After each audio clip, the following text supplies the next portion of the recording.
299व्या अहिल्यादेवी होळकरांच्या जयंतीनिमित्त सर्वांना शुभेच्छा देते। 2023 मध्ये शासनाने एक GR काढला होता। प्रत्येक गावामध्ये 2 कर्तृत्ववान महिलांना दरवर्षी पुण्यश्लोक अहिल्यादेवी होळकर पुरस्काराने सन्मानित करण्यात यावे। परंतु काल अहिल्यादेवी होळकरांच्या जयंती दिवशी मी पाहिलं, माहिती घेतली। उदाहरणार्थ इंदापूर तालुक्यात बघा 4 ते 5 ठिकाणी फक्त या पुरस्कार देण्यात आला आहे। मग बाकीच्या ग्रामपंचायतीने काय अडचण आली, त्यांनी हा पुरस्कार का दिला नाही?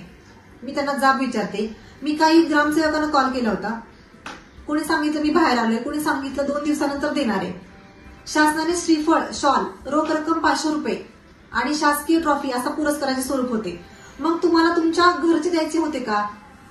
तुम्हाला वर्षातून 1 दिवस अहिल्यादेवी होळकरांच्या नावाने पुरस्कार द्यायला वेळ नाही, मग तुम्ही त्यांच्या कार्याचा काय विचार करणार आहात?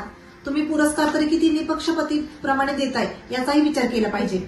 मी महिला व बालविकास विभागाला विनंती करते, महाराष्ट्रात ज्या ज्या ठिकाणी या पुरस्काराचे वाटप झाले नाही त्याची सखोल चौकशी करावी।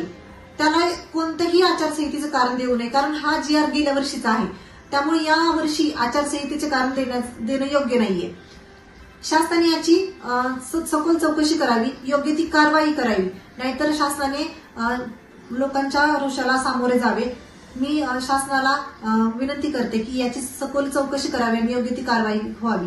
जय हिंद, जय महाराष्ट्र, जय अहिल्या। महाराष्ट्र पोलीस न्यूज 24 साठी महाराष्ट्र प्रतिनिधी अतुल सोनकांबळे। अशाच नवीन अपडेटसाठी आता सबस्क्राईब करा महाराष्ट्र पोलीस न्यूज 24 या न्यूज चॅनलला। व्हिडिओ आवडला असेल तर लाईक, शेअर आणि कमेंट करायला विसरू नका। धन्यवाद।